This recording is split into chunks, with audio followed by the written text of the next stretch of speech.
Hey guys, welcome to the study with Mayank. मैं हूं आपका मयंक और आज ला रहा हूं मैं आपके लिए कक्षा 12 की समाजशास्त्र की पाठ्यपुस्तक भारतीय समाज से अध्याय दूसरा। देखिए, आज हम यहां पर भारतीय समाज की जनसांख्यिकी संरचना के बारे में जानेंगे। तो चलिए स्टार्ट करते हैं आज का वीडियो। देखते हैं हमें क्या क्या डिस्कस करना है और क्या क्या नोट डाउन करना है। देखिए, आप में से तमाम लोगों के मन में एक प्रश्न उठ रहा होगा कि जो जनसंख्या है, जनसांख्यिकी है, डेमोग्राफी है, इसके बारे में हम यहाँ क्यों पढ़ रहे हैं। हमने तो भूगोल में भी पढ़ लिया था। देखिए, आपने ये बात तो आप जानते हैं, जो आपका समाजशास्त्र है उसका जो कंसर्न है खास करके वो आपके समाज से है, और समाज में नागरिक रहते हैं तो हमें नागरिकों की जनसंख्या का अध्ययन भी करना पड़ेगा कि नागरिकों के जनसंख्या में कैसे कैसे लोग रह रहे हैं, किस तरह उनका जो है जन्म दर, मृत्यु दर है। तो यहाँ पर कहीं ना कहीं ये जो मुद्दा है समाज से जुड़ा हुआ है। तो इस वजह से हम यहाँ पर समाजशास्त्र में जनसंख्या का भी, जनसांख्यिकी का भी यहाँ पर अध्ययन करेंगे। तो यहाँ पर जनसांख्यिकी जो है आपकी, ये जनसंख्या की एक सुव्यवस्थित अध्ययन है, और यहाँ पर इसे हिंदी में क्या कहते हैं, जननांकी भी कहते हैं। जो आपका डेमोग्राफी शब्द है ये एक यूनानी शब्द से बना है, यानी अंग्रेजी का जो पर्याय डेमोग्राफी है ये यूनानी शब्द से आपसे बना हुआ है। यानी डेमोस इसका मतलब होता है लोग, वहीं ग्राफीन का अर्थ होता है वर्णन करना। यानी इसका अगर मिलाकर अगर पढ़ें हम लोग तो यहाँ पर होगा लोगों का वर्णन करना। डेमोग्राफी जो शब्द है यानी जनसांख्यिकी के लिए या फिर जननांकिकी के लिए यूज होता है ये, तो इसका अर्थ होता है लोगों का वर्णन करना। यानी कि हम जो जनसंख्या के आंकड़े निकाल रहे हैं तो उनसे हमें लोगों के वर्णन करने में आसानी हो रही है कि एक समाज में किस किस प्रकार के लोग रह रहे हैं, कितनी स्त्रियां हैं, कितने पुरुष हैं यहाँ पर। तो ये ऐसे करके हम यहाँ पर लोगों का वर्णन कर पा रहे हैं। तो यहाँ पर आप देखेंगे कि जनसांख्यिकी विषय के अंतर्गत जनसंख्या से संबंधित रुझानों और प्रक्रियाओं का अध्ययन किया जाता है, जैसे जनसंख्या के आकार में परिवर्तन, जन्म, मृत्यु, प्रवसन, इनके स्वरूप, जनसंख्या की संरचना के गठन में, या फिर स्त्री पुरुषों की जो आयु वर्ग है इनमें लोगों का अनुपात क्या है। तो ये सब जो मुद्दे हैं वो हम यहाँ पर इसमें अध्ययन करते हैं। देखिए, जनसांख्यिकी आपकी जो है ये कई प्रकार की होती है। यहाँ पर एक होती है आकारिक जनसांख्यिकी, जिसे हम फॉर्मल डेमोग्राफी कहते हैं, जिसमें हम यहाँ पर अधिकतर जनसंख्या के आकार यानी मात्रा का अध्ययन करते हैं कि कितने लोग यहाँ पर रह रहे हैं, उनकी संख्या कितनी है। तो इसे आकारिक जनसांख्यिकी कहते हैं, यानी आकार यानी मात्रा का अध्ययन कर रहे हैं। वहीं दूसरे प्रकार की एक जनसांख्यिकी होती है जो कि है यहाँ पर आपकी सामाजिक जनसांख्यिकी, यानी एक दूसरे प्रकार की जनसांख्यिकी होती है जो कि सामाजिक जनसांख्यिकी है।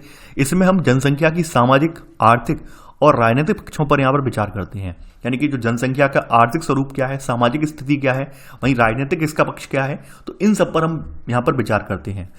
देखिए, जनसांख्यिकी का अध्ययन जो है पूरी तरह से आप देखेंगे डेमोग्राफी का, तो ये एक गणितीय प्रक्रियाओं पर आधारित है। यानी कि हम यहाँ पर जनगणना या फिर सर्वेक्षण विधि के जरिए जो है जनसांख्यिकी आंकड़े यहाँ पर जुटाते हैं।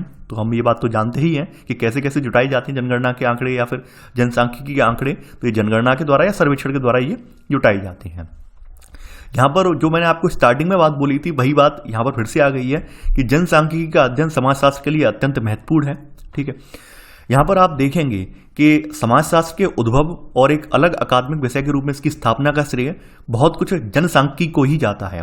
यानी यहाँ पर ये माना गया है कि जो जनसांख्यिकी का अध्ययन है इसको ही यहाँ पर आपके समाजशास्त्र विषय की स्थापना का श्रेय जाता है। अब जैसे यहाँ बताया गया है, जैसे आपने ये बात तो पढ़ी है और आप जानते भी होंगे कि समाजशास्त्र का उदय जो है आपके पश्चिम में जो औद्योगिकरण हुआ है, औद्योगिकरण होने के उपरांत वहाँ के समाज की संरचना में जो परिवर्तन आया है उसके फलस्वरूप आप देखेंगे समाजशास्त्र का उदय हुआ है। तो वही चीजें यहाँ पर बताई गई हैं कि 18वीं शताब्दी के उत्तरार्ध में यूरोप में दो विभिन्न प्रक्रियाएं एक साथ घटित हुई। पहली यानी यूरोप में आपने देखा होगा एक तो क्रांतियों का दौर चल रहा था। दूसरी बात, वहां पर आप देखेंगे क्रांतियों के दौर के अलावा वहां पर जो है अन्वेषण, प्रयोग, इसके अलावा औद्योगिकरण भी तीव्र गति से चल रहा था। तो इन सब का असर कहीं ना कहीं वहां के समाज पर, वहां की जनसंख्या पर भी पड़ा। तो आप वहां पर एक पहली घटना तो वहां देखेंगे यूरोप में राजनीतिक संगठन चल रहा था, यानी कि तमाम राष्ट्र राज्यों की स्थापना हो रही थी, उदय हो रहा था, संघर्ष चल रहे थे। वहीं दूसरी ओर आंकड़ों से संबंधित आधुनिक विज्ञान सांख्यिकी की शुरुआत, यानी कि वहां पर जो गणितीय विज्ञान की एक शाखा है यानी कि सांख्यिकी के रूप में, इसकी भी वहां पर स्टार्टिंग हुई, शुरुआत हुई है। तो यहाँ पर जैसे जैसे आगे बढ़े हैं तो इन्होंने अपनी भूमिका में और कार्यों में विस्तार करना स्टार्ट कर दिया है। जैसे आप देखेंगे जो आपकी यहाँ पर विज्ञान यानी आधुनिक विज्ञान सांख्यिकी है, इसने जैसे जन स्वास्थ्य प्रबंधन से संबंधित जो आंकड़े हैं, आरक्षी, पुलिस और कानून व्यवस्था से संबंधित जो आंकड़े हैं, इन सबको पता करने में, इनके बारे में जानकारी जुटाने में, इनके बारे में जानकारी निकाल कर देने में यहाँ पर एक महत्वपूर्ण भूमिका निभाई है। देखिए, यहाँ पर जरूरत क्यों पड़ी, यानी कि जो सांख्यिकी की जरूरत इसलिए पड़ी ताकि हमें पता चल सके कि भाई जो हमारे एक नगर में जो नागरिक रहने वाले हैं, इन नागरिकों के ऊपर कितने पुलिस वाले कार्यरत हैं, कितने पुलिस वाले जो है एक शहर की व्यवस्था को मेंटेन करने के लिए जरूरी हैं। ऐसे ही करके आपने देखा होगा, आपने पढ़ा भी होगा कई जगह कि कहीं किसी शहर में कितने लोग काम करेंगे, कितने यहाँ पर जो आपके पुलिस वाले होंगे, कितने सफाई कर्मी होंगे। ये पूरा यहाँ पर एक जननांकिकी आंकड़ों के जरिए ही पता चलता है हमें कि कितने लोग रह रहे हैं, इन लोगों के ऊपर कितने हमें डॉक्टर यहाँ पे रखने हैं, कितने हॉस्पिटल बनाने हैं। आपने अगर पढ़ा हो, अगर आपने सर्वेक्षण वगैरह पढ़े हो, तो वहां पर लिखा हुआ आता है कि हमारे भारत में इतने लाख लोगों पर एक डॉक्टर है, इतने हजार लोगों पर एक पुलिसकर्मी, ऐसे करके लिखा होता है। तो वही चीजें जो है वो हमें इससे पता चली, यानी जो सांख्यिकी है इससे ही हमें पता चली। तो यहाँ पर आप देखेंगे इन सब ने कहीं ना कहीं, आप जैसे जैसे इसका विकास हुआ है तो इन्होंने सब इन सब से रिलेटेड जो जो क्षेत्र हैं इन सब में यहाँ पर जो है अपनी जो है रुचि लेना स्टार्ट भी कर दिया है, और यहाँ पर इनका कार्यक्षेत्र भी बढ़ता गया है इस विषय का। यहां बताया गया है कि राज्य के कार्यकलाप में नए नए और बराबर विस्तृत होते हुए क्षेत्र सुचारू रूप से संचालन के लिए सामाजिक आंकड़ों यानी जनसंख्या और अर्थव्यवस्था के विभिन्न पक्षों के हमें मात्रात्मक तथ्य, ये सब हमें इकट्ठा करने की जरूरत भी महसूस हुई। जैसे जैसे आप देखेंगे एक राज्य का स्वरूप बढ़ता चला गया, राज्य के क्षेत्र बढ़ते चले गए हैं, तो वैसे वैसे हमें उसके बारे में आंकड़े जुटाने की जरूरत यहाँ पर महसूस की गई है कि भाई राज्य से संबंधित वहाँ के हमारे पास आंकड़े होने चाहिए सुव्यवस्थित रूप में, ताकि हम राज्य की व्यवस्था जो है वो सुचारू रूप से चला सकें। आप देखेंगे अमेरिका की जो 1790 की जो जनगणना है, ये सबसे पहली और आधुनिक किस्म की जनगणना थी। यानी कि जो अमेरिका में जो जनगणना हुई थी 1790 में, ये सबसे पहली और आधुनिक किस्म की जनगणना मानी जाती है। और आप भारत में अगर देखें तो भारत में जनगणना की शुरुआत जो है ये अंग्रेजी स्वार सरकार के द्वारा की गई है, यानी सबसे पहले 1867-72 में की गई। ये अनऑफिशियल थी, यानी पूरी संपूर्ण जनगणना नहीं हो पाई थी। इसके बाद यानी कि आप देखेंगे 1881 से हमारे यहाँ हर 10 साल बाद 10 वर्षीय जनगणना की जाती रही है। अच्छा, आप कमेंट में आप ये बताएंगे कि जो जनगणना हमारे भारत में है ये कौन से वायसराय के काल में स्टार्ट की गई है। इसके बारे में मैं पहले बता चुका हूँ, आपको भूगोल में मैं पढ़ा चुका हूँ, तो आपको कमेंट में बताना है हमारे यहाँ जो जनगणना वाली प्रक्रिया है किस वायसराय के काल में स्टार्ट हुई है, ये आपको बताना है, क्योंकि ये पूछा जाता है एग्जाम में, इसलिए इंपॉर्टेंट है। तो यहाँ पर वही है, जैसे आप आधुनिक रूप में देखेंगे जो जनगणना की शुरुआत हुई है वो अमेरिका में हुई 1790 की जनगणना। और वहीं भारत की बात करें तो आपके यहाँ भारत में पहली बार प्रयास 67 से 72 के बीच यानी 1872 में प्रयास किया गया, लेकिन संपूर्ण जनगणना नहीं हो पाई थी। 1881 से हमारे यहाँ जो है हर 10 साल बाद जनगणना यहाँ पर की जाती रही है। और आप देखेंगे यहाँ पर स्वतंत्र भारत में यहाँ पर 1951 से लेकर अब तक, यानी अब तक आपकी 7 जनगणनाएं हो चुकी हैं, जिनमें 2011 की जनगणना आपकी सबसे नवीनतम है। ये बात आप जानते होंगे और ये बात मैं लिखवा भी चुका हूं और बता भी चुका हूं। अगर आपकी मेमोरी अगर स्लो है या फिर आप याद करने में असक्षम है तो आप लिख भी सकते हैं कि 1951 देश आज़ाद होने के बाद अब तक 2011 तक हमारे यहाँ 7 जनगणनाएं हो चुकी हैं, ये आप लिख भी सकते हैं। देखिए, भारत की जनगणना की बात करें तो जैसा कि मैंने आपको पहले भी बताया था, जनगणना के संदर्भ में तमाम ऐसे देश हैं जहां पर वो पूरी जनगणना नहीं करवाते हैं, जबकि भारत एक ऐसा देश है जहां पर हर जगह जाकर प्रॉपर तरीके से पूरी जनगणना की जाती है। यानी एक वास्तव में विश्व का सबसे जटिल और बड़ा कार्य ये भारत में संपन्न कराया जाता है। तमाम ऐसे देश हैं वो क्या करते हैं, केवल किसी एक क्षेत्र का अध्ययन कर लेते हैं और क्षेत्र के अध्ययन से ही जो है पूरे देश की जनसंख्या का अनुमान लगा लेते हैं, जबकि भारत में ऐसा नहीं होता है। भारत में किसी एक क्षेत्र का अध्ययन करके पूरे देश की जनसंख्या का अनुमान नहीं लगाया जाता है, बल्कि यहाँ पर हर क्षेत्र का अध्ययन किया जाता है।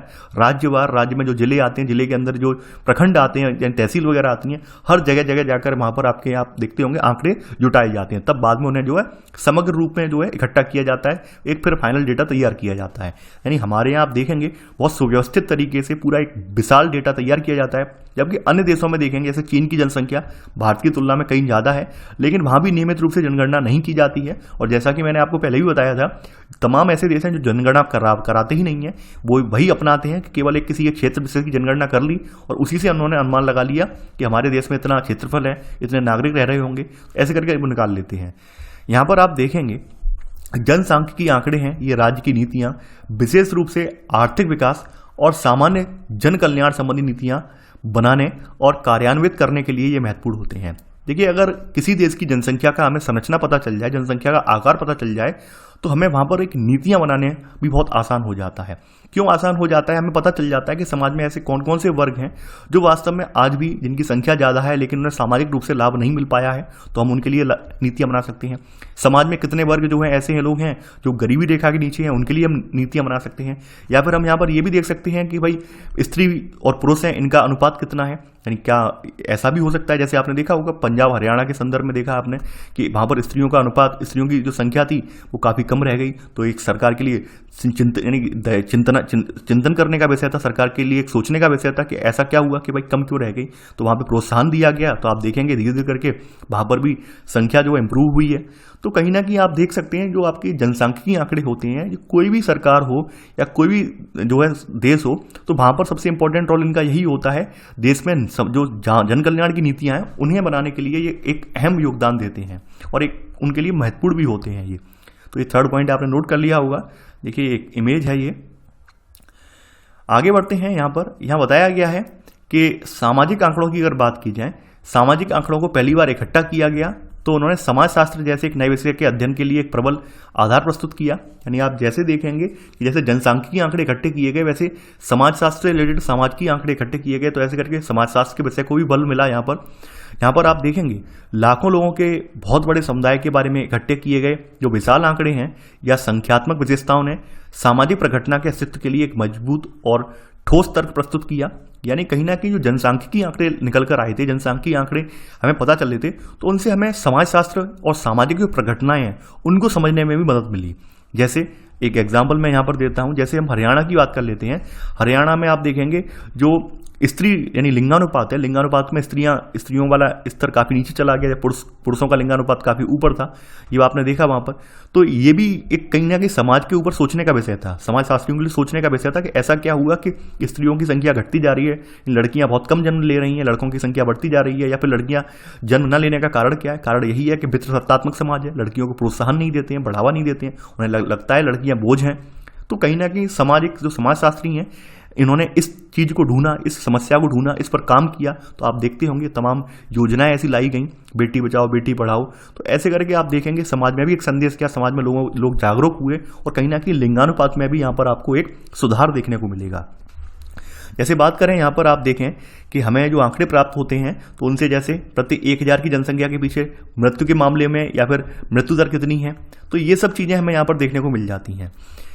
एमिल दुर्खाइम का नाम सुना है आपने। एमिल दुर्खाइम का आप नाम क्लास 11 से ही सुनते आ रहे हैं। इनका देखिए समाजशास्त्र में इन्होंने जो सुसाइड है यानी कि जो आत्महत्या है, इसके ऊपर इन्होंने एक बहुत बड़ा काम किया है। लगभग इन्होंने 25-26 हज़ार केसेस का अध्ययन किया है सुसाइड वाले, तब इन्होंने किसी निष्कर्ष पे पहुंचे हैं। इनके बारे में मतलब पूरा कहा जाए जो आत्महत्या वाला टॉपिक है, इन्होंने पूरा गहनता के साथ उसका अध्ययन किया है, तमाम उसके रीजन भी बताए हैं, क्या रीजन होते हैं इसके। तो एमिल दुर्खाइम का एक प्रख्यात अध्ययन जिसमें उन्होंने विभिन्न देशों में आत्महत्या की दरों में पाए जाने वाले अंतरों को स्पष्ट किया, ये एक अच्छा उदाहरण है। यानी कि जो आत्महत्या वाले आंकड़े हैं वो कैसे पता चले एमिल दुर्खाइम को, वो भी जनसांख्यिकीय आंकड़ों के जरिए इन्हें पता चले कि लोग कैसे मृत्यु हुई है लोगों की। तो कहीं ना कहीं एक बताया गया कि अच्छा उदाहरण है, क्योंकि कहीं ना कहीं जनसांख्यिकीय आंकड़ों से हमें आत्महत्या की दर भी यहाँ पता चली है। तो एमिल दुर्खाइम ने ऐसे ही जनसांख्यिकीय आंकड़ों का इस्तेमाल करके आत्महत्या के बारे में जो अपने तर्क दिए हैं। तो दुर्खाइम का कहना था कि आत्महत्या की दर 1 लाख की जनसंख्या के पीछे आत्महत्या के मामलों की संख्या है और ये सामाजिक कारणों के द्वारा स्पष्ट करनी ही जरूरी है। यानी कि इनका मानना है कि इन्होंने पूरा इसके बारे में अपनी रिसर्च दी है, पूरी थ्योरी लिखी है कि जो आत्महत्या है, आत्महत्या के पीछे कई सारे कारण होते हैं, कोई एक कारण कार्यरत नहीं होता है, कई सारे कारण होते हैं। तो पूरा इनका ये पूरा बताया है कि आत्महत्या के मामले में क्या क्या परिस्थितियां होती हैं, कौन कौन सी मनोदशाएं बनती हैं जिसके तहत व्यक्ति आत्महत्या करने के लिए जो है विवश हो जाता है। तो वो सब पूरा इन्होंने विस्तार में वर्णन बताया है। कभी मौका लगेगा तो इस पर बात करेंगे, फिलहाल अभी इसमें नहीं है आपका। तो इसमें केवल यही बताया गया है कि कैसे जनसांख्यिकीय आंकड़ों का प्रयोग करके एमिल दुर्खाइम ने आत्महत्या की जो घटना है, आत्महत्या की घटनाओं का पता लगाया है और आत्महत्याओं की घटनाओं पर इन्होंने एक बहुत बड़ा रिसर्च भी किया है। आप देखेंगे कि कभी कभी क्या होता है कि आकारिक जनसांख्यिकी होता है और जनसंख्या अध्ययन के अधिक व्यापक क्षेत्रों के बीच अंतर भी किया जाता है। यानी आकारिक का मतलब क्या होता है? माप करना, यानी मात्रा पता लगाना है। यानी आकारिक जनसांख्यिकी प्रमुख रूप से आपके जनसंख्या परिवर्तन के संघटकों के विश्लेषण और मापन से संबंध रखती है। ये भी हम ऊपर बात लिख भी चुके हैं, समझ भी चुके हैं। तो यहाँ पर आप देखेंगे कि यहाँ पर जो इसका जो ध्यान होता है इसका ध्यान खास करके मात्रात्मक विश्लेषण पर इसका ध्यान होता है, और मात्रात्मक विश्लेषण के लिए इसमें जो है गणितीय अपनाई जाती है। खास करके ये जो आपकी आकार की जनसांख्यिकी होती है, ये जनसंख्या की वृद्धि, उसके गठन में होने वाले परिवर्तन का पूर्वानुमान लगाने के लिए ये सबसे एक उपयुक्त साधन है। कहा जाए तो अगर हम आकारिक जनसांख्यिकी का अध्ययन कर लेते हैं या इसके संबंध में आंकड़े जुटा लेते हैं, तो किसी जनसंख्या के बारे में पूर्वानुमान लगाने के लिए हम यहाँ पर ये आंकड़े हमारे लिए कहीं ना कहीं बहुत ज़्यादा हेल्पफुल होते हैं। यानी हम ये पता लगा पाते हैं, एक प्रिडिक्शन कर पाते हैं कि भविष्य में जनसंख्या में क्या हमें सुधार देखने को मिलेगा, क्या गिरावट देखने को मिलेगी, ये हम बता पाते हैं। दूसरी ओर जनसंख्या के अध्ययन के सामाजिक या जनसांख्यिकीय अंतर जनसंख्या की संरचनाओं, परिवर्तनों के व्यापक कारणों का परिणाम का पता लगाने में सक्षम होते हैं। आपने देखा होगा सामाजिक प्रक्रियाएं जो होती हैं कहीं ना कहीं ये भी जनसंख्या को नियंत्रित करने में, जनसंख्या को बढ़ावा देने में कहीं ना कहीं भूमिका निभाती हैं। तो कहीं ना कहीं जो सामाजिक आंकड़े हैं, सामाजिक जनसांख्यिकी वाले आंकड़े हैं, तो ये भी समाजशास्त्रियों को जनसंख्या के स्वरूप को, जनसंख्या के विचारों को और जनसंख्या के जो व्यवहार को समझने में कहीं ना कहीं मदद करते हैं। ये सामाजिक जनसांख्यिकीविदों का विश्वास है कि सामाजिक प्रक्रियाएं और संरचनाएं जनसांख्यिकीय प्रक्रियाओं को नियमित करती हैं। इनका मानना यही है कि जो सामाजिक प्रक्रियाएं होती हैं, ये संरचना जनसांख्यिकीय प्रक्रियाओं को कहीं ना कहीं नियमित करने में इनका योगदान होता है। वास्तव में बिल्कुल होता है। जैसे आप देखेंगे जो स्त्री पुरुष के मध्य भेद है, विभेद है, इसकी वजह से क्या हुआ है, आपने ये देखा है लिंगानुपात में गिरावट आई है। आपने ये भी देखा है कि कई जगह पर ये होता है कि पुत्र ही उन्हें चाहिए, तो इस वजह से लोग अपना परिवार बढ़ाते चले जाते हैं और लड़कियां पैदा होती चली जाती हैं। ऐसा भी आपने देखा है। तो कहीं ना कहीं ये सब चीज़ें जो सामाजिक जनसांख्यिकी वाली चीज़ें हैं, ये कहीं ना कहीं हमारे जो आकारिक जनसांख्यिकी हैं इसको प्रभावित करती हैं। ये आपके सामने एग्जाम्पल भी हैं। तमाम परिवार आपने देखे होंगे जहाँ पर जरूरत नहीं थी, उनकी हैसियत नहीं थी कि वो 2 बच्चों से ज़्यादा का लालन पालन कर पाएं, लेकिन एक पुत्र की चाहत में उन्होंने 8-10 लड़कियाँ कर दी। ये आपके इर्द गिर्द होंगे, कई जगह होंगे परिवार, मतलब हमारे आसपास भी हैं ऐसे परिवार, तो आपने देख सकते हैं ये। तो कहीं ना कहीं सामाजिक जो आपकी जो प्रक्रियाएं हैं, सामाजिक जो कहीं ना कहीं जनसांख्यिकी है, ये कहीं ना कहीं आपकी आकारिक जनसांख्यिकी पर प्रभाव डालती है। तो हमें इन दोनों का ही तुलनात्मक अध्ययन करना होगा। अगली हेडिंग आपकी जो है जनसांख्यिकी संबंधी कुछ सिद्धांत और संकल्पनाएं दी हुई हैं। इसमें एक बहुत प्रसिद्ध जो है गणितज्ञ रहे हैं, वैसे तो ये राजनीति शास्त्री गणितज्ञ मैं बोल रहा हूँ, अर्थशास्त्री और राजनीति शास्त्री भी हैं ये, अर्थशास्त्री तो हैं ही, राजनीति के अर्थशास्त्री हैं ये, माल्थस। तो इन्होंने माल्थस ने जनसंख्या वृद्धि का सिद्धांत प्रतिपादित किया है। हालांकि इनके सिद्धांत ने शुरुआती वर्षों में तो इनका सिद्धांत सटीक था, लेकिन बाद में इसको चुनौती मिली है और चुनौती भी बिल्कुल सटीक मिली। तो यहाँ पर आप देखेंगे कि माल्थस का जो जनसंख्या वृद्धि का सिद्धांत है, ठीक है, यानी कि राजनीतिक अर्थशास्त्री है थॉमस रॉबर्ट माल्थस। तो माल्थस का जनसांख्यिकी वृद्धि का जो सिद्धांत है, ये इनके जनसंख्या विषयक निबंध एक है, इन्होंने एसे ऑन पॉपुलेशन, इसमें इन्होंने स्पष्ट किया है। इनका कहना यहाँ पर साफ साफ था कि मनुष्यों की जनसंख्या उस दर की तुलना में अधिक तेजी से बढ़ती है जिस दर पर मनुष्य के भरण पोषण के साधन बढ़ सकते हैं। यानी साफ साफ कहने का मतलब ये है कि मनुष्य जितना खाने लायक नहीं उगा पाता है, उससे ज़्यादा मनुष्यों की जनसंख्या बढ़ जाती है। तो ऐसे में कहीं ना कहीं गरीबी की हालत तो यहाँ पर होगी। यानी इनका मानना ये है कि प्रकृति जो है जितना हमें खाद्यान्न नहीं दे पाती है, उससे ज़्यादा लोग अपनी पैदावार बढ़ा लेते हैं। तो ऐसे में जब लोग अपनी पैदावार लगातार बढ़ाते जाएंगे तो क्या होगा कि एक स्थिति ये क्रिएट होगी, लोग भुखमरी या गरीबी की हालत में पहुंच जाएंगे। ठीक है, तो यहाँ पर इसलिए इन्होंने लिखा है, इसलिए मनुष्य सदा ही गरीबी की हालत में जीने के लिए दंडित किया गया है। इन्होंने ये कहा कि लगातार ये लोग अपने आप को बढ़ा लेते हैं तो इससे क्या होता है, गरीबी बनी रहती है। तो इन्होंने कहा है कि क्योंकि कृषि उत्पादन की वृद्धि हमेशा जनसंख्या की वृद्धि से पीछे रहेगी। इनका तर्क बार बार इन्होंने तर्क यही दिया है कि जो कृषि उत्पादन है, ये ज़्यादा कृषि उत्पादन की जो वृद्धि होती है ये जनसंख्या वृद्धि से कम होती है। यानी कृषि उत्पादन इतना नहीं बढ़ पाता जितनी जनसंख्या जल्दी बढ़ जाती है। ये हकीकत बात भी है और वर्तमान में आप देखेंगे, लेकिन हर जगह यही सिद्धांत लागू नहीं होता है। हर जगह यही सिद्धांत लागू नहीं होता है। ध्यान देने वाली बात यह है, ठीक है। यानी भारत के संदर्भ में बिल्कुल सही बात है। जैसे मैंने एग्जांपल आपको भूगोल में भी दिया था कि पहले के समय में, आज से 20 से 25 साल पहले, कोई एक पिता किसी मतलब मान लीजिए आपके दादाजी के पास 50 बीघा जमीन थी, ठीक है, यानी 50 हेक्टेयर ले लेते हैं, हेक्टेयर जमीन थी। अब उनके 2 बेटे हो गए तो उन 2 बेटों में 25 रह गई, ठीक है। अब उनके भी 2 बेटे हो गए तो उनके में 12.5 रह गई। तो ऐसे करके देखेंगे जनसंख्या की जो जोतें हैं, खेतों के जो आकार हैं, छोटे होते चले गए, कहीं ना कहीं परिवार बड़े होते चले गए। तो कहीं ना कहीं खाद्य संकट तो भारत जैसे देश में क्रिएट होना एक ऑब्वियस सी बात है, स्वाभाविक बात है। तो कहीं ना कहीं आप ये भी देखेंगे कि जो जमीनों के आकार छोटे होते चले गए, परिवार बढ़ते चले गए, तो ये भी कहीं ना कहीं गरीबी के लिए जिम्मेदार एक कारण है। इनका मानना यह है, यहाँ पर माल्थस ने कहा है कि जहाँ जनसंख्या में का विस्तार जो है ज्यामिति या गुणोत्तर रूप से होता है, वहीं जो कृषि उत्पादन है इसकी वृद्धि गणितीय या समानांतर रूप से होती है। देखिए ये सिद्धांत है, गणितीय सिद्धांत है, यानी जो जनसंख्या है वो गुणोत्तर रूप में आगे बढ़ती है। आप इतना केवल लिख लेना, इनका मानना जो है सेकंड पॉइंट करके लिख लेना कि जहां जनसंख्या का विस्तार ज्यामितीय या गुणोत्तर रूप से होता है, वहीं कृषि उत्पादन में वृद्धि जो होती है गणितीय या समांतर रूप से होती है। ठीक है, तो यहां पर आप देखेंगे आप कि जनसंख्या जो है, जनसंख्या की वृद्धि दर भरण पोषण के संसाधनों के उत्पादन में होने वाली वृद्धि दर से सदा आगे रहती है, और इसीलिए समृद्धि को बढ़ाने का एक ही तरीका है कि जनसंख्या की वृद्धि को नियंत्रित किया जाए। इनका मानना साफ साफ ये था कि इन्होंने ये अपने जो कह सकते हैं अपने सिद्धांत में ये पूरी बात रखी इन्होंने प्रबल तरीके से कि जनसंख्या बहुत तीव्र गति से आगे बढ़ रही है, जबकि हमारे संसाधन जो हैं वो इतनी तेजी से नहीं बढ़ रहे हैं, यानी हमारे खाद्य संसाधन जो है वो कहीं ना कहीं सीमित हैं।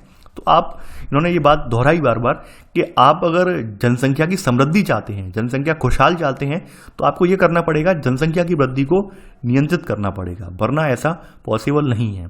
तो यहाँ पर कुछ तरीके भी हैं, जैसे मनुष्यों में अपनी जनसंख्या को स्वेच्छापूर्वक घटाने की सीमित क्षमता है, जैसे कृत्रिम निरोध। कृत्रिम निरोध का मतलब क्या है, आप जो है जो होते हैं साधन होते हैं, यानी कि जो जनसंख्या रोकने वाले जो भी साधन है आपके, कृत्रिम साधन वगैरह हैं, नसबंदी वगैरह प्रोग्राम है, और भी जो प्रक्रियाएं हैं बताया गया है यहाँ पर, यौन संयम वगैरह है, विवाह करने के उपरांत ब्रह्मचर्य का पालन वगैरह करना है, तो इससे भी जनसंख्या कम की जा सकती है।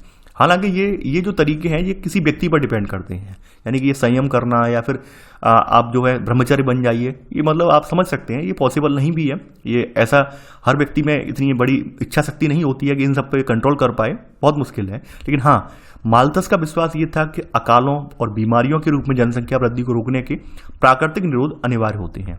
यानी माल्थस ने ये बात बिल्कुल मानी है, और बात पहले के समय में बात सही भी होती थी। जो पहले के समय में अकाल पड़ते थे, यानी आप देखे होंगे सूखा पड़ गया है, कई सालों तक वर्षा नहीं हुई है, तो लोग क्या है भुखमरी, फसल हुई नहीं तो वो भुखमरी से मर रहे हैं। बीमारियां जैसे पहले के समय में आपने देखा होगा जो पैंडेमिक फैली, जैसे स्पेनिश फ्लू वगैरह है, उसकी वजह से आपने देखा होगा अपने भारत में लगभग 1 करोड़ से ज़्यादा लोग मारे गए। तो कहीं ना कहीं ये सब चीज़ें आप देखेंगे, ये सब चीज़ें जो होती थी पहले, तो कहीं ना कहीं ये प्राकृतिक निरोध का काम करती थी, जनसंख्या को घटाने में ये प्राकृतिक निरोध का काम करती थी। यानी ये जो है खाद्य आपूर्ति, यानी कि क्योंकि वे ही खाद्य आपूर्ति और बढ़ती हुई जनसंख्या के बीच असंतुलन को रोकने के प्राकृतिक उपाय हैं। इनका मानना यह था ये प्राकृतिक उपाय हैं जिनके जरिए जनसंख्या को रोका जा सकता है, और कहीं ना कहीं पहले के समय में बात यह सही भी साबित होती थी। आप देखेंगे माल्थस का सिद्धांत जो है काफी लंबे समय तक प्रभावशाली था, लेकिन जैसा कि मैंने आपको बताया इनके सिद्धांत को यूरोप में खास करके चुनौती मिली। यूरोप में तमाम और भी लोग हुए, राजनीति अर्थशास्त्री हुए, जिन्होंने इनके सिद्धांत को चुनौती दी।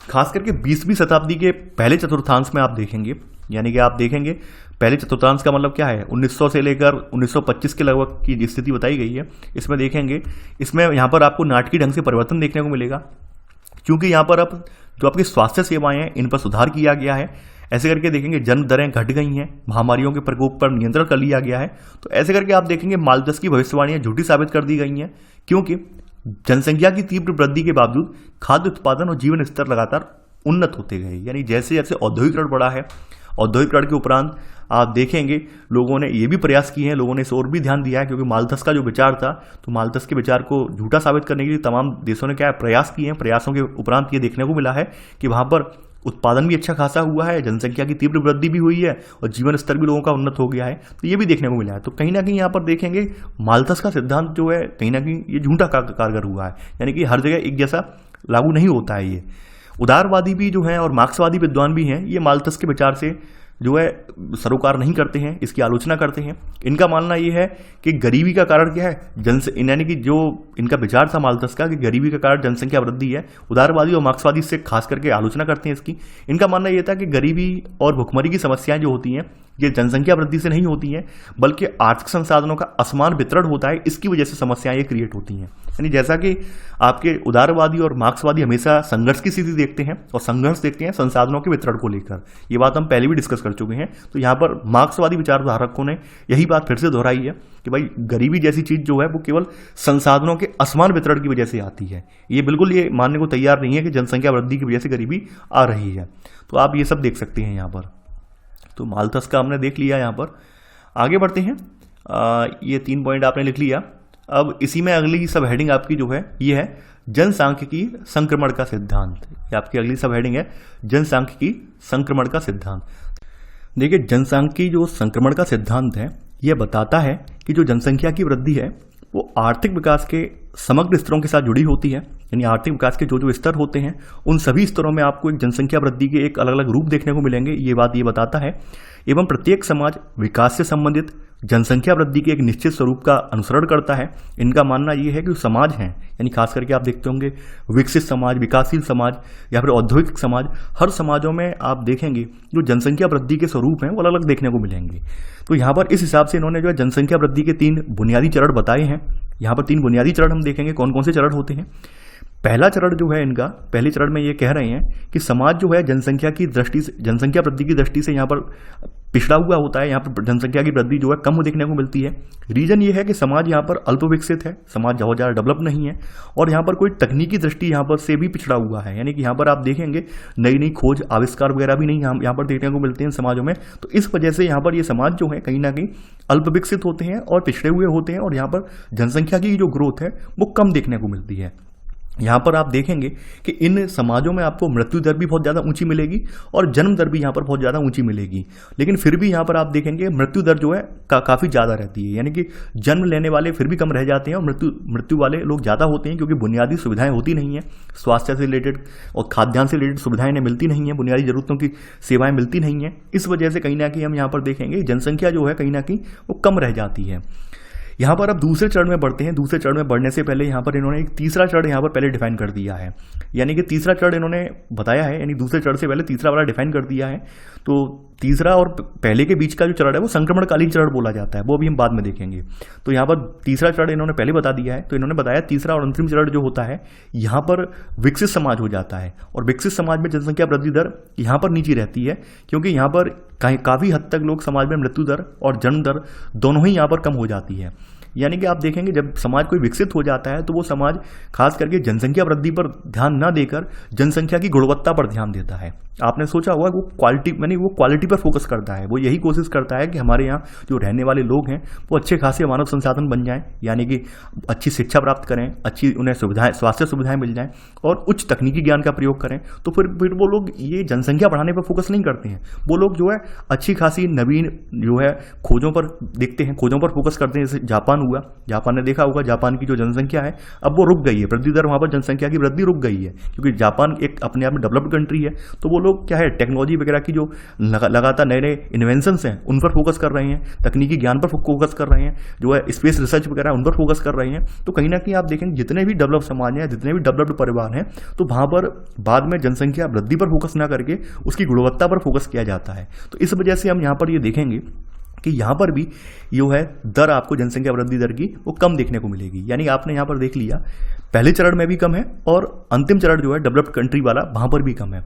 इनके बीच का एक चरण और होता है, यानी जिसे हम संक्रमणकालीन चरण कहते हैं। इन दोनों अवस्थाओं के बीच का चरण है ये, ठीक है, थर्ड सब पॉइंट करके लिख लेना। तो इसे संक्रमणकालीन चरण कहते हैं। तो संक्रमणकालीन जो चरण होता है यहाँ पर समाज जो होता है पिछड़ी अवस्था से उन्नत अवस्था में आ जाता है। यानी कि यहाँ पर ये देखने को मिलता है औद्योगिकरण चल रहा होता है और समाज पिछड़ी अवस्था से निकलकर उन्नत अवस्था में जा रहा होता है। तो यहाँ पर आप देखेंगे यहाँ पर जनसंख्या की जो है वृद्धि दर काफ़ी ऊंची देखने को मिलती है, क्योंकि यहाँ पर ये वाला जो समाज जो बताई गई है, समाज की कल्पना बताई गई है, ये वास्तव में औद्योगिकरण समाज की कल्पना बताई गई है। क्योंकि इन समाजों में श्रम की भी आवश्यकता होती है और साथ ही साथ ग्रोथ भी अच्छी खासी हो रही होती है। तो मांग होती है, डिमांड होती है कि हाँ भाई नए नए रोजगार आ रहे हैं तो लोगों को काम करने की जरूरत है वहाँ पर। तो इस वजह से यहाँ पर आप देखेंगे जनसंख्या की वृद्धि दर यहाँ पर ऊंची देखने को मिलेगी। अगली बात और है यहाँ पर, देखिए यहाँ पर जब कोई समाज पिछड़ी अवस्था से उन्नत अवस्था में जाता है तो वहाँ पर समाज में कल्याणकारी कार्य भी करे जाते हैं, जैसे स्वास्थ्य सेवाओं को फोकस किया जाता है, रोग नियंत्रक प्रोग्राम वगैरह लाए जाते हैं। तो इस वजह से भी इस समाज में, यानी संक्रमणकालीन समाज में, यहाँ पर आपको जन्म दर काफ़ी जो है उच्च देखने को मिलेगी। यहाँ पर ये वाली जो अवस्था है वास्तव में ये आपकी जनसंख्या विस्फोट वाली अवस्था बोली जाती है, यानी पॉपुलेशन एक्सप्लोजन वाली अवस्था ये बोली जाती है। क्योंकि यहाँ पे मृत्यु दर जो होती है वो रोग नियंत्रण, जन स्वास्थ्य और बेहतर पोषण के उन्नत तरीकों के द्वारा इसमें काफ़ी कमी आ जाती है। तो इस वजह से यहाँ पर आप देखेंगे जो संक्रमणकालीन अवस्था होती है, मध्य वाली अवस्था, यहाँ पर काफ़ी ज़्यादा जनसंख्या की वृद्धि देखने को मिलती है। ये आपका थर्ड सब पॉइंट का ही सब पॉइंट है। आप आगे बढ़ेंगे यहाँ पर अब बताया गया है, ये जो बताया गया है कि जो इस प्रकार का संक्रमण था ये पश्चिमी यूरोप में 19वीं शताब्दी के अंतिम वर्षों और 20वीं शताब्दी के प्रारंभिक वर्षों में ये देखने को मिला। और भारत में भी आप देखेंगे, भारत में भी जनसांख्यिकीय संक्रमण अभी तक पूरा नहीं हुआ है, क्योंकि यहाँ पर मृत्यु दर कम कर दी गई है, पर जन्म दर अभी भी उसी अनुपात से घटाई नहीं जा सकी है। यानी कि भारत अभी भी आपकी जो सेकंड वाली, बीच वाली संक्रमण वाली अवस्था है, इससे गुजर रहा है। यहाँ पे हमारे यहाँ मृत्यु दर तो कम हो गई है। क्यों हो गई है? हमने जो तमाम स्वास्थ्य से संबंधित योजनाएं लेकर आए हैं या स्वास्थ्य सेवाओं में सुधार जो कर रहे हैं, उनकी वजह से हमारी मृत्यु दर तो गिर गई है, लेकिन फिर भी हमारे यहाँ प्रजनन दर आज भी उच्च बनी हुई है, यानी जन्म लेने वाले हमारे यहाँ काफ़ी ज़्यादा हैं। तो अभी ये घटाई नहीं जा सकी है।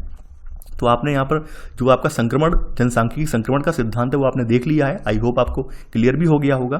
तो भारत वाला एग्जाम्पल यहाँ पर आप ये लिख लेना, ये वाला एग्जाम्पल आप लिख लेना कि भारत का क्या हाल है, भारत का क्या स्टैंड है, वो भी हम देख लेंगे। अब इसी में आपकी सब अगली हेडिंग है आपकी सामान्य संकल्पनाएं एवं संकेतक। ये सामान्य कौन कौन सी संकल्पनाएं आ जाती हैं जनसांख्यिकी से रिलेटेड और कौन कौन से संकेतक हैं, वो भी हम देखेंगे। देखिए, आपकी जो जनसांख्यिकीय संकल्पनाएं हैं, दरें हैं, ये इनको बताया गया है कि अधिकांश जो जनसांख्यिकीय संकल्पनाओं को दरों या अनुपात के रूप में व्यक्त किया जाता है। और यहाँ पर दो संख्याएं इसमें शामिल होती हैं। कौन कौन सी संख्याएं शामिल होती हैं वो भी आप देखेंगे। यानी कि अधिकांश जो जनसांख्यिकीय संकल्पनाएं होती हैं, इनको दरों या अनुपातों में व्यक्त किया जाता है और इनमें दो संख्याएं आपको देखने को मिलेंगी। यानी कि एक तो यहाँ पर एक आंकड़ा जो होता है, इनमें एक खास आंकड़ा जो होता है, वो गणना एक भौगोलिक प्रशासनिक इकाई के लिए की जाती है, और दूसरी संख्या जो होती है इनकी, ये मानक का काम करती है। यानी कि यहाँ पर एक संख्या के जरिए तो ये किसी भौगोलिक प्रशासनिक इकाई का यहाँ पर ये निरीक्षण कर रहे हैं, सर्वेक्षण कर रहे हैं, और दूसरे से क्या कर रहे हैं, दूसरी संख्या का प्रयोग ये तुलना कर रहे हैं कि किस क्षेत्र में कितनी जनसंख्या है और दूसरे क्षेत्र में कितनी जनसंख्या है। यानी कि एक बताया गया है कि जन्म दर दर्शाने के लिए किसी एक विशेष क्षेत्र में, जो कि एक पूरा देश का या एक राज्य हो सकता है, कोई जिला हो सकता है, या कोई प्रादेशिक इकाई हो सकती है, ये जन्म दर दर्शाने के लिए एक हम संख्या यूज कर रहे हैं, और दूसरी संख्या हम यूज कर रहे हैं एक निर्धारित अवधि के दौरान कितने बच्चे जीवित बचे हैं, तो उनकी संख्या ज्ञात करने के लिए हम यहाँ पर अव्यक्त के रूप में यहाँ पर प्राप्त कर रहे हैं। तो इसे कुल जनसंख्या से भाग देकर प्राप्त किया जाता है। यानी कि यहाँ बताया गया है कि जन्म दर जो होती है आपकी, जन्म दर प्रति 1000 की जनसंख्या के पीछे जीवित उत्पन्न हुए बच्चों की संख्या होती है। ठीक है, और इसी प्रकार आपकी मृत्यु दर भी है, जो आपकी यानी किसी एक विशेष क्षेत्र में एक निर्धारित अवधि के दौरान जो लोग मृत्यु हुई है, मृत्यु की संख्या है, इसके रूप में से अव्यक्त किया जाता है। तो ये आपकी जन्म दर और मृत्यु दर हो गई। ठीक है, तो ये आंकड़े जो होते हैं परिवारों से संबंधित होते हैं। परिवारों को ये रिपोर्ट, जानकारी जो है देनी पड़ती है। और आपने देखा होगा कि जन्म प्रमाण पत्र, मृत्यु प्रमाण पत्र आपके नगर पालिका वगैरह से, आपके गवर्नमेंट हॉस्पिटल वगैरह से बनवाने पड़ते हैं। तो यह आपके भारत में कानूनी रूप से ये सूचना देनी पड़ती है। कोई बच्चे का जन्म होता है या फिर मृत्यु होती है तो आपको ये बनवाना पड़ता है। तो काफ़ी लोग इससे अनभिज्ञ वगैरह हैं तो नहीं जानते होंगे। ग्रामीण इलाकों में भी जो ग्राम पंचायत वगैरह होती हैं वो इश्यू करती हैं। आपने देखा होगा मृत्यु प्रमाण पत्र वगैरह जो ग्राम पंचायत वगैरह होती हैं वो जारी करती हैं। ये बात आपको पता होगी। तो यहाँ पर वही सब चीज़ यहाँ पर इस लाइन में बताई गई है कि आपके यहाँ कानूनी रूप से आपको ये चीज़ें, प्रक्रिया फॉलो करनी होती है। यानी हम लोग किसी भी, जैसे मान लीजिए आपने देखा होगा खास करके जो गवर्नमेंट सर्वेंट वगैरह होते हैं, जिनकी पेंशन वगैरह आ रही होती है, तो उनकी मृत्यु होने के बाद उनके जो भी बच्चे वगैरह होते हैं उनको ट्रेजरी में ये इनका मृत्यु प्रमाण पत्र जमा करना पड़ता है ताकि पेंशन अब बंद हो जाए, समझे। वरना फाइन वगैरह का प्रावधान है, फाइन वगैरह लगता है अगर ऐसा नहीं करते हैं तो ये चीज़ आपने यहाँ पर देख ली। आगे देखेंगे यहाँ पर अगला पॉइंट बताया गया है, थर्ड पॉइंट, प्राकृतिक वृद्धि दर या जनसंख्या समृद्धि दर जो है, इसका तात्पर्य क्या है, जन्म दर और मृत्यु दर के बीच का अंतर है। यानी प्राकृतिक वृद्धि दर जो है जनसंख्या समृद्धि दर या जनसंख्या समृद्धि दर इसे कहते हैं, ये जन्म दर और मृत्यु दर के बीच का अंतर दर्शाती है। यानी कि जब आपका जो जन्म दर और मृत्यु दर के बीच का अंतर शून्य हो जाता है, यानी या फिर कम या फिर नगण्य हो जाता है, तब हम ये कह सकते हैं कि जो जनसंख्या है वास्तव में स्थिर हो गई है और या फिर वह प्रतिस्थापन स्तर पर पहुंच गई है। यानी कि जब हम देखते हैं जन्म दर और मृत्यु दर दोनों बैलेंस हो जाती हैं, तो यहाँ पर हम देखते हैं ना तो जनसंख्या बढ़ रही होती है और ना ही घट रही होती है, एक स्थिर स्थिति में पहुंच जाती है। यानी कि जहां पर जितने बूढ़े लोग मरते हैं उनकी जगह भरने के लिए उतने ही नए बच्चे जन्म ले लेते हैं। कभी कभी अवस्था ये भी आ जाती है कि कुछ समाज जो होते हैं वो ऋणात्मक समृद्धि दर में पहुंच जाते हैं, यानी मृत्यु वाले लोग ज्यादा हो गए, जन्म लेने वाले लोग कम हैं। और ये खास करके जो डेवलप्ड समाज होते हैं, यानी आपने जनसांख्यिक संक्रमण की तीसरी अवस्था देखी थी, अंतिम अवस्था देखी थी, तो अंतिम अवस्था वाले जो लोग होते हैं, जैसे देश आपके बताए गए हैं, जापान में यही हाल है, रूस, इटली, पूर्वी यूरोप, यहाँ पर लोगों की प्रजनन शक्ति भी कम हो जाती है। प्रजनन शक्ति कम होने की वजह से क्या है, यहाँ पर जनसंख्या बढ़ती नहीं है बल्कि कमी यहाँ पर देखी गई। खास करके जापान में कमी यहाँ पर ये देखी गई है। आगे बढ़ते हैं। प्रजनन दर की जो आयु है, यानी कि जो प्रजनन दर का मतलब आप जान रहे होंगे गर्भावस्था, कि कितने साल तक औरत जो है प्रेग्नेंट हो सकती है, कितने साल तक औरत में जो है बच्चा पैदा करने की क्षमता होती है, वो बताया गया प्रजनन दर के रूप में। तो प्रजनन दर का यहाँ पर अर्थ है बच्चे पैदा कर सकने की आयु, जो कि आपकी आमतौर पर यानी मेडिकल रूप से अपने भारत के संदर्भ में बोली गई है 15 से 49 वर्ष की मानी जाती है। और ये प्रति 1000 स्त्रियों की इकाई के पीछे जीवित जन्मे बच्चों की संख्या होती है। यानी खास करके यहाँ पर एक तो अपने अमूमन रूप से 15 से 49 वर्ष रखी गई है, और ये 1000 स्त्रियों की इकाई के पीछे कितने बच्चे जीवित रह रहे हैं जन्म के दौरान, उसकी संख्या प्रजनन दर का ऐसे करके निकाली जाती है ये, ठीक है। अब यहाँ पर जो प्रजनन दर है वो वास्तव में अशोधित दर ही होती है। अशोधित का मतलब क्या है, कभी भी हम इसके जो आंकड़े पूरी तरह से एक्यूरेट नहीं निकाल सकते हैं, क्योंकि हर पल बच्चे जन्म लेते हैं, हर पल बच्चे मृत्यु की गाल में प्राप्त होते हैं, यानी मृत्यु के ग्रास में समा जाते हैं। तो यहाँ पर एक एक्यूरेट संख्या निकालना यहाँ पर मुश्किल है, तो एक अशोधित ली जाती है, यानी कि संपूर्ण जनसंख्या के मोटे तौर पर आप एक स्थूल औसत निकाल लेते हैं, यानी कि साफ तरीके से, यानी कि हम एक एवरेज औसत लेके चलते हैं कि मान लीजिए इतने बच्चे जन्म लिए होंगे, इतने मर गए हैं, ऐसे करके निकाल के हम एक एवरेज पर पहुंच जाते हैं, ठीक है। यानी कि हम एक मोटा अनुमान निकाल लेते हैं, क्योंकि एक्यूरेट तो निकलना पॉसिबल ही नहीं है। यानी आप ऐसा कैसे कह सकते हैं कि भाई 24 घंटे के दौरान बिल्कुल एक्यूरेट इतने ही बच्चे जन्म लेंगे, इतने ही मरेंगे, नहीं कह सकते हैं, इसलिए अशोधित रखी जाती है ये, ठीक है। यहाँ पर आप देखेंगे, यहाँ पर जो विभिन्न आयु वर्गों के बीच जो पाया जाने वाला अंतर है, कभी कभी संकेतकों के अर्थ को प्रभावित करने में बहुत महत्वपूर्ण हो सकता है। यानी कि जो विभिन्न आयु वर्गों के बीच का जो अंतर होता है कि कितने आयु वर्ग के बच्चे कितनी संख्या में हैं, जैसे आपने देखा होगा कि हमारे देश में युवाओं का 40% है, महिलाएं 50% हैं।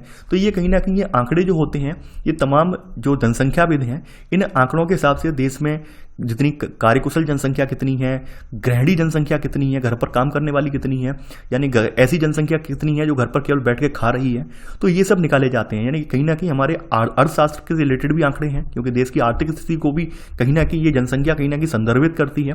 यानी कि आपने सुना होगा कई बार, आपके जो प्रधानमंत्री हैं वर्तमान में, उन्होंने कहा भी है कि हमारी युवा जनसंख्या जो हमारे लिए है, हमारे लिए एक बहुत अच्छा मानव संसाधन भी है। तो मानव संसाधन इसीलिए बोला गया है क्योंकि कहीं ना कहीं इन सब आंकड़ों के जरिए ही हमें ये पता चल पाता है कि हमारे यहाँ कितनी कार्यकुशल जनसंख्या है। आगे बढ़ते हैं यहाँ पर। अब यहाँ पर शिशु मृत्यु दर के बारे में बताया गया है। शिशु मृत्यु दर जो है ये उन बच्चों की मृत्यु की संख्या दर्शाती है जो जीवित पैदा हुए 1000 बच्चों में से 1 वर्ष की आयु प्राप्त होने से पहले ही मौत के मुंह में चले जाते हैं। यानी शिशु मृत्यु दर में 1 साल के भीतर 1000 बच्चों में से कितने बच्चे जीवित बच रहे हैं या कितने बच्चे मर गए हैं, सॉरी एक जीवित को मैं भूल गया, यहाँ पे मरने वाले बच्चों की संख्या बताई जाती है। शिशु मृत्यु दर वह दर है जो कि 1000 बच्चों में से 1 वर्ष की आयु प्राप्त होने से पहले मौत में जो बच्चे चले जाते हैं उनकी संख्या को दर्शाती है। और इसी तरह से जो आपकी मातृ मृत्यु दर है, ये उन स्त्रियों की संख्या का सूचक है जो जीवित प्रसूति के 1000 मामलों में अपने बच्चे को जन्म देते समय मृत्यु को प्राप्त हो जाती है। प्रसूति का मतलब क्या होता है, जो महिला जो है गर्भ धारण किए होती है, वो डिलीवरी जो करती है उसे प्रसूति बोला जाता है। तो वहां पर यही बताया गया है कि मातृ मृत्यु दर क्या है कि 1000 मामलों में जब महिला की डिलीवरी होती है उस समय महिलाएं कितनी मृत्यु में समा जाती हैं, मृत्यु को प्राप्त कर जाती हैं या कितनी जीवित बच जाती हैं। तो ऐसे करके हम यहाँ पर मातृ मृत्यु दर निकालते हैं। यानी डिलीवरी के दौरान आपने देखा होगा तमाम महिलाएं जो होती हैं वो रक्त की कमी की वजह से या बेटर मेडिकल फैसिलिटी न मिलने पाने की वजह से महिलाएं जो होती हैं डिलीवरी के समय उनकी मृत्यु हो जाती है। काफ़ी मामले आपने देखे थे, आज से 8-10 साल पहले ये काफ़ी मामले, इनमें काफ़ी बढ़ोतरी देखी गई थी। अभी हालांकि अभी के समय में तो कम देखे गए हैं, लेकिन पहले 8 से 10 साल पहले की स्थिति आप देखें तो आपको ये मामले ज़्यादा देखने को मिलेंगे कि डिलीवरी के दौरान, यानी बच्चा जब जन्म ले रहा है उसी दौरान माँ की मृत्यु हो जाती थी। तो अब तो गवर्नमेंट ने तमाम स्कीम चलाई है, तमाम प्रोग्राम चलाए हैं जिनके जरिए मातृ मृत्यु दर को रोका गया है। शिशु और मातृ मृत्यु दर की ऊंची जो पहचान है, यानी कि जो शिशु और मातृ मृत्यु दर है, किसी समाज में अगर आपको ऊंची देखने को मिलती है तो कहीं ना कहीं ये समाज के पिछड़ेपन की और गरीबी की सूचक है। क्योंकि यहाँ पर कहीं ना कहीं आप देख रहे हैं, क्योंकि इन दोनों समाजों में आप ये देख सकते हैं कि शिशुओं की देखभाल पर ज़्यादा ध्यान नहीं दे रही है सरकार, साथ ही साथ महिलाओं की देखभाल पर भी ध्यान नहीं दे रही है, तभी तो ये दर ऊँची है। तो कहीं ना कहीं इस बात का ये द्योतक है। तो यहाँ पर आप इसे लिख लेना, सॉरी आप सब पॉइंट करके ये लिख लेना यहाँ पर, ठीक है। यानी कि शिशु और मातृ मृत्यु दर की जो ऊंची दरें हैं ये पिछड़ेपन और गरीबी की सूचक हैं। आगे बढ़ते हैं। अब आयु संभाविता के बारे में बताया गया है। आयु संभाविता क्या होती है? आयु संभाविता इस बात की सूचक है कि एक औसत व्यक्ति अनुमानतः कितने साल तक जीवित रहेगा, ठीक है। तो ये आपकी आयु संभाविता बोली जाती है। ये भी आप लिख लेना। देखिए ये जितनी शब्दावली है ये आप लिख के चलना, ताकि आप जो है बता सकें ये इसका अर्थ क्या है। तो ये आयु संभाविता क्या है, इस बात की सूचक है एक औसत व्यक्ति अनुमानतः कितने वर्ष जीवित रहेगा। और इसकी गणना कैसे होती है, इसकी गणना जो है किसी क्षेत्र विशेष में एक निश्चित अवधि के दौरान एक आयु विशेष में मृत्यु दर संबंधी आंकड़ों के आधार पर इसकी गणना की जाती है आयु संभाविता की। देखिए, स्त्री पुरुष अनुपात के जरिए हमें यहाँ पर किसी क्षेत्र विशेष में एक निश्चित अवधि के दौरान 1000 पुरुषों के ऊपर स्त्रियों की संख्या कितनी है ये पता चलता है। ऐतिहासिक तौर पर यह देखा गया है कि जो संपूर्ण विश्व में स्त्रियों की संख्या पुरुषों की अपेक्षा ज़्यादा होती है। और एक कुदरती फैक्ट भी है, कुदरती तौर पर आप ये देखेंगे कि मादा बच्चों की तुलना में नर बच्चे ज़्यादा पैदा होते हैं। यानी आप एक कुदरती फैक्ट ये देखने को मिलेगा कि 1000 नर बच्चों पर यहाँ पर मोटे तौर पर 9 से 43 लड़कियाँ या 9 से 43 मादा बच्चे पैदा होते हैं। और भी यहाँ पर कुछ चीज़ें हैं, कुछ यहाँ पर मतलब आप साइकोलॉजिकल रूप से भी कुछ चीज़ें आप देखेंगे, जैसे जो मतलब ये आपके सामाजिक रूप से भी देखा गया है कि जो लड़कियाँ होती हैं ये शैशवावस्था में जो बालिका शिशु होते हैं इनमें बालक शिशुओं की अपेक्षा रोग प्रतिरोधक क्षमता भी ज़्यादा होती है। वहीं जो स्त्रियां होती हैं, स्त्रियां उनकी जीवन की संभावना भी ज़्यादा होती है, यानी लंबे समय तक जीवित रहती हैं, पुरुषों की तुलना में ये अधिक समय तक जीवित रहती हैं। और आप देखेंगे कि बूढ़ी स्त्रियों की संख्या बूढ़े पुरुषों से अधिक है। ये मैंने आपको पहले भी समाजशास्त्र की क्लास 11 की बुक में भी बताया था कि हमारे भारत में जो बूढ़ी स्त्रियां हैं उनकी संख्या ज़्यादा है। तो यहाँ पर कहीं ना कहीं ये दोनों जो कारण हैं इनसे यहाँ पर आप देखेंगे कि स्त्री पुरुष अनुपात कहीं ना कहीं प्रभावित होता है। और आप ऐसे करके अगर निकालेंगे स्त्री पुरुष अनुपात तो आप ये बाद में पाएंगे कि 1000 पुरुषों के पीछे मोटे तौर पर 1050 के आसपास स्त्रियों की संख्या निकल कर आती है। भारत हुआ, चीन हुआ, दक्षिण कोरिया, इन देशों में स्त्रियों की संख्या घट रही है। यहाँ पर कुछ कुरीतियाँ भी हैं जिसकी वजह से ये आपको देखने को मिल रहा है। जैसे हमारे यहाँ पितृसत्तात्मक समाज है, तो पितृसत्तात्मक समाज होने की वजह से बेटे को अधिमान्यता ज़्यादा मिलती है, यानी कि बेटे को ज़्यादा पसंद किया जाता है और स्त्रियों को कम महत्व दिया जाता है। तो हम यहाँ पर भारत जैसे देश में देखेंगे कि यहाँ पर स्त्री पुरुष अनुपात में गिरावट देखने को मिल रही है। खास करके स्त्रियों की संख्या यहाँ पर एक चिंतनीय है, यानी चिंतन करने का विषय है। स्त्रियाँ का जो अनुपात है वो कहीं ना कहीं कम देखने को मिल रहा है। वैसे अगर दुनिया के तमाम देशों में देखें तो वहाँ पर स्त्रियों का जो अनुपात है वो काफ़ी ज़्यादा है। आगे यहाँ पर बताई गई है जनसंख्या की आयु संरचना क्या होती है। ठीक है, जनसंख्या की आयु संरचना से तात्पर्य है कुल जनसंख्या के विभिन्न आयु वर्गों में व्यक्तियों का अनुपात क्या है, यानी ये जनसंख्या की आयु संरचना बताती है। और आप देखेंगे आयु संरचना जो है विकास के विभिन्न स्तरों पर और जो औसत आयु संभाविता के स्तरों पर ये परिवर्तन यहाँ पर इसमें बदलती रहती है। यहाँ पर जैसे प्रारंभ में निम्न स्तर की चिकित्सा सुविधाएं होती हैं, रोगों का प्रकोप वगैरह होता है, तो यहाँ पर आप देखेंगे ऐसे में जीवन की अवधि कम देखने को मिलेगी। जब ये सब सुविधाएं जो अच्छी खासी होती हैं तो आप देखेंगे जीवन की अवधि ज़्यादा देखने को मिलेगी। यहाँ पर आप देखेंगे कि जो छोटी आयु वर्ग में जनसंख्या के अपेक्षाकृत छोटे हिस्से और बड़ी आयु वर्ग में वर्गों में बड़े हिस्से पाए जाते हैं। यानी कि आपकी छोटी आयु वर्ग का मतलब क्या है कि 14 साल से कम के जो आयु वर्ग के लोग हैं, आयु वर्ग के बच्चे हैं, उनकी संख्या कम है। वहीं जो आप 64 से ऊपर के अगर आयु वर्ग को उठाकर देखें तो उसकी संख्या काफ़ी ज़्यादा है। तो यहाँ पर उस चीज़ को यहाँ पर जनसंख्या का बूढ़ा होना बताया जाता है। यहाँ पर ये सामाजिक रूप से इस चीज़ को जनसंख्या का बूढ़ा होना कहा जाता है। यानी कि ये जो देख रहे हैं इसे आप, इसे जनसंख्या का बूढ़ा होना यहाँ पर इसे कहा जाता है। यानी जनसंख्या के अपेक्षा छोटे हिस्से और बड़ी आयु के वर्गों में बड़े हिस्से पाए जाते हैं। इस स्थिति को जनसंख्या का बूढ़ा होना भी कहा जाता है। यहाँ पर आप देखेंगे, यहाँ पर आपकी जो कार्यशील जनसंख्या मानी गई है, यानी कार्यशील का मतलब क्या होता है, जो काम करने वाली है, तो वो मानी गई है 15 से लेकर 64 वर्ष तक की। ऐसा मानना है समाजशास्त्रियों का कि ये जनसंख्या जो है अपने आप कमा खा सकती है।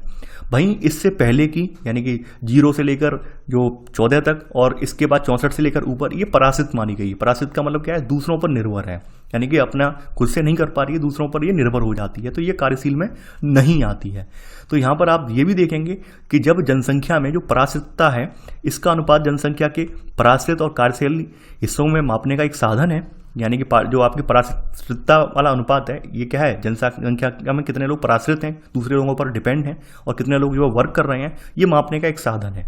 कार्यशील वर्ग जो है आपका ऑफिशियली जो है यहाँ पर 15 से 64 वर्ष की आयु तक के लोग रखे गए हैं इसमें।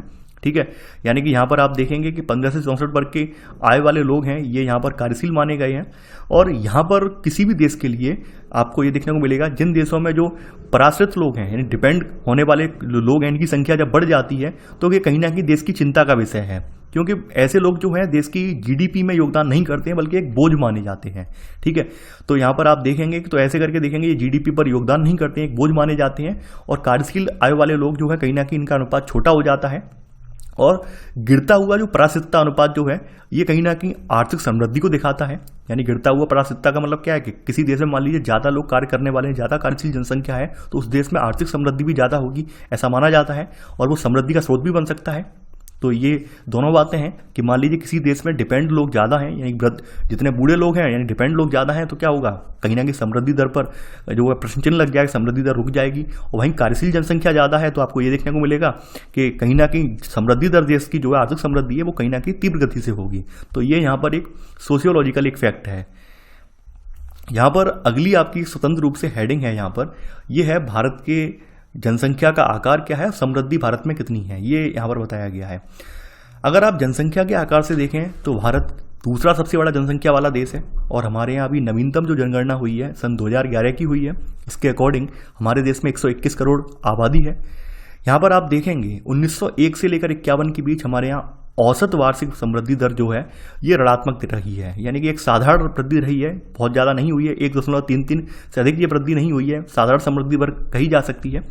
कई बार आपके प्रश्न पूछा गया है कि हमारी जनसंख्या में ऋणात्मक यानी कि नकारात्मक वृद्धि दर कब देखने को मिली है। ऋणात्मक हमारे यहाँ वृद्धि दर जो रही है 1911 से लेकर 21 के बीच हमारे यहाँ ऋणात्मक वृद्धि दर यानी कि -0.03% ऋणात्मक वृद्धि दर रही है। इसका रीजन ये था, आपने पढ़ा होगा स्पेनिश फ्लू के नाम से जो इन्फ्लुएंजा महामारी थी, तो उस वजह से हमारे यहाँ जो काफ़ी मौतें हुई हैं। तो यहाँ पर आप देखेंगे 1918 से, इसी में सब पॉइंट लिख लेना, 1918 से 19 के दौरान हमारे यहाँ जो इन्फ्लुएंजा महामारी आई, इसकी वजह से लगभग 1.25 करोड़ भारतीय यानी कि उस समय की जो देश की जनसंख्या थी उसका लगभग 5% मौत के मुंह में चला गया था। तो ऐसे करके देखेंगे कि यहाँ पर इस समय में 1911 से 21 के समय में आपको जनसंख्या की ऋणात्मक वृद्धि देखने को मिलेगी। बहुत बार यूपीएससी में ये प्रश्न पूछा गया है और स्टेट पीसीएस एग्जाम में भी पूछा गया है, तो आप ये याद रखना, यानी कि कौन सा साल ऐसा है जहाँ पर ऋणात्मक हमारी वृद्धि दर देखने को मिली है, तो वो 1911 से 21 वाले दशक में आपको ये ऋणात्मक वृद्धि दर देखने को मिलती है। स्वतंत्रता की बात करें तो हमारे यहाँ पर ब्रिटिश भारत से स्वतंत्रता के बाद हमारे यहाँ जनसंख्या समृद्धि दर काफ़ी बढ़ोतरी हुई है, और ये आप देखेंगे 1961 से लेकर 81 तक 2.2% तक बढ़ोतरी हमारे यहाँ देखने को मिली है। यहाँ पर ये भारत की जनसंख्या 20वीं और 21वीं शताब्दी की समृद्धि दर बताई गई है इसमें। जैसे ऊपर दिखा देता हूँ मैं यहाँ पर कि कुल जनसंख्या कितनी है ये, और औसत समृद्धि दर कितनी हुई है, 10 की समृद्धि दर कितनी हुई है 1901 में यहाँ पर बताई गई है, लाख में है 252 लाख 1911 की है। यहाँ पर 0.56% जो है समृद्धि दर हुई है, 5.8% 10 की समृद्धि दर है। 21 में 251 पहुँच पाई है, यानी ऋणात्मक पहुँच गई है, -0.03 है, ठीक है। वहीं आप ऐसे करके यहाँ पर पूरा अध्ययन करते जाएंगे यहाँ पर, तो आप ये पाएंगे यहाँ पर जो आपकी अभी वाली समृद्धि दर है ये कम है, यानी 2011 वाली जो है ये कहीं ना कहीं कम है, पिछले की तुलना में कम है।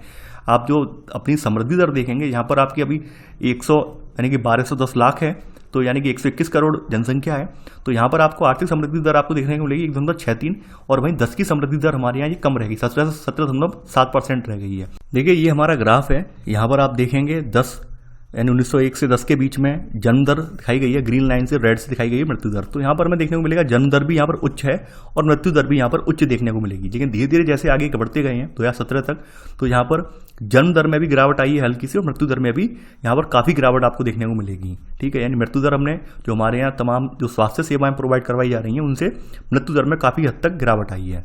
तो 1931 से पहले आप देखेंगे मृत्यु दर और जन्म दर दोनों ही ऊंची रही हैं, यानी 1931 से पहले का आप समय देखें तो आप ये पाएंगे यहाँ पर जन्म दर और मृत्यु दर काफ़ी ज़्यादा ऊंची है। यहाँ पर मैं लाइन खींच दे रहा हूँ तो आपको समझ में आएगा ये वाला, यानी आप ऐसे करके यहाँ पर देखेंगे तो 1931 से पहले का समय आप देखेंगे यहाँ पर जन्म दर भी बहुत ऊंची है और मृत्यु दर भी यहाँ पर काफ़ी ऊंची है।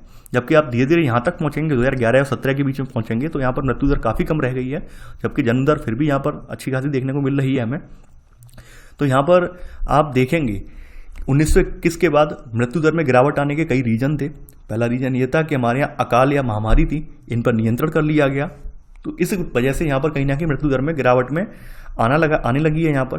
यानी तमाम तरह की जो महामारियाँ थी, अनेक प्रकार की महामारियाँ उस समय हुआ करती थी, जैसे ज्वर, प्लेग, चेचक, हैजा, ये सब क्या थे, कहीं ना कहीं ये सब विनाशकारी थे और इनकी वजह से लाखों की संख्या में लोग मर जाते थे। क्योंकि उस समय ब्रिटिश सरकार ने इतनी ज़्यादा कोई स्वास्थ्य की नीतियाँ वगैरह फॉलो नहीं की थी, स्वास्थ्य की नीतियों पर इतना ज़्यादा ध्यान नहीं दिया था, तो स्वास्थ्य सेवाएं हमारे यहाँ बहुत ज़्यादा बदहाल स्थिति में थी। इस वजह से ये आप देखेंगे कि भारी जनसंख्या की क्षति उठानी पड़ती थी। जैसे जैसे आगे बढ़ते गए हैं कहीं ना कहीं इन सब चीज़ों पर लगाम लगी है। यहाँ पर जो स्पेनिश फ्लू जो है वो बहुत बड़े पैमाने पर हुई है 1919 के दौरान, उसके बारे में भी हम देख लेंगे। अब यहाँ पर नोट करके कुछ लिखने लायक चीज़ें हैं, नोट करके। यहाँ पर अंग्रेजी में जो पैंडेमिक है, ये शब्द जो है एक ऐसी महामारी के लिए उपयोग किया जाता है जो एक बहुत बड़े भौगोलिक क्षेत्रफल को प्रभावित करती है। वहीं एपिडेमिक शब्द जो है, इसका एपिडेमिक शब्द उस जगह के लिए इस्तेमाल किया जाता है जो किसी एक क्षेत्र विशेष में बीमारी फैलती है, उसे एपिडेमिक बोलते हैं। और जो किसी पूरे बड़े विशाल क्षेत्र में फैल जाती है उसे पैंडेमिक बोलते हैं। जैसे आपने देखा होगा कोरोना क्या है, कोरोना एक पैंडेमिक है क्योंकि विश्व के सभी देशों में फैला। एपिडेमिक का क्या है कि जैसे मान लीजिए कहीं प्लेग फैल जाए किसी राज्य में, किसी राज्य के किसी जगह में, तो उसे एपिडेमिक बोला जाएगा। प्लेग एपिडेमिक ने उस जगह को जो है उस जगह को जकड़ लिया, इस तरह से बोला जाएगा। ठीक है, तो ये आप ये ध्यान रखना, पैंडेमिक और एपिडेमिक। पैंडेमिक जो है विस्तृत क्षेत्र के लिए यूज किया जाता है और एपिडेमिक किसी एक सीमित क्षेत्र के लिए यूज किया जाता है। आप देखेंगे कि जैसे जैसे हमारे यहाँ आज़ादी मिली, आज़ादी के बाद तमाम बड़े पैमाने पर स्वास्थ्य सुधार भी हुए हैं, जिसमें आपके टीकाकरण अभियान है, स्वच्छता अभियान वगैरह चलाए गए हैं। तो ऐसे करके देखेंगे कहीं ना कहीं मृत्यु दर कम होती गई है। यहाँ पर आप देखेंगे कुछ बीमारियां ऐसी भी हैं जैसे मलेरिया हुआ, क्षय रोग, पेचिस, ये आज भी यहाँ जानलेवा बनी हुई हैं। लेकिन हाँ, आज की डेट में पहले की संख्या में मृत्यु हमारे यहाँ इतनी ज़्यादा नहीं होती है। अभी हाल ही में इसके बारे में मैं आपको पॉलिटी में भी बताया था, मैंने राजनीति शास्त्र में भी बताया था कि सूरत नगर में जो 1994 में आपकी प्लेग महामारी एक बार फैली थी, लेकिन उसको नियंत्रित कर लिया गया था। यहाँ पर आपका इन्फ्लुएंजा फ्लू के बारे में बताया गया है, यानी 1919 वाली जो महामारी है जिसे स्पेनिश फ्लू के नाम से जानते हैं। इन्फ्लुएंजा जो है ये एक विषाणु के द्वारा फैली थी और यहाँ पर आप देखेंगे ये आपके श्वसन तंत्र को प्रभावित करती थी, जिसमें नाक, गला, श्वसनी और फेफड़े भी इसमें आक्रमण इन पर होता था।